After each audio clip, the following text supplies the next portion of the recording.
กราบสบายดีพี่น้องปองปายเมื่อสุภสุคนมื้อนี้เฮาก็สิมาเฮ็ดเมนูลาบหมักจองอาหารซ้ำเต๋อซ้ำเนื้ออาหารภาคเต๋อ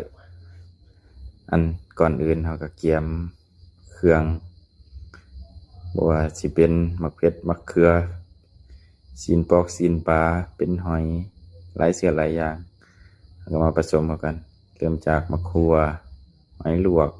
มะสิเขือมะเขือซีนปลา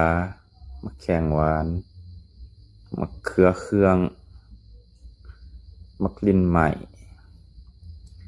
ผักหอมแจ่วแล้วผักแพรวแล้วก็มะเผ็ดดิบหลายเสือหลายอย่างพี่น้องอันนี้ก็จะเป็นน้ำซุปอันนี้เขาก็เคี่ยมไว้แล้วมันแซ่บนะวันนี้นะพี่น้องเอาใส่ลงไปไว้นึงจากนั้นก็โคเลให้มันเข้ากันเบิ่งแต่สีสันพี่น้องเบิ่งแล้วน้ำลายไหลเลยมึงความแสบนี่เบาๆดนได้กินเถื่อนนึงนี่พี่สีสันพี่น้องสุปหมักจองเด้อมอลูกมาเบิ่งมอนี่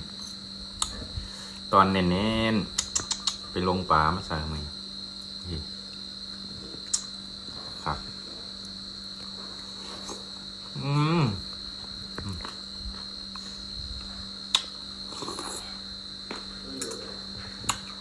เมียงเป๊ะ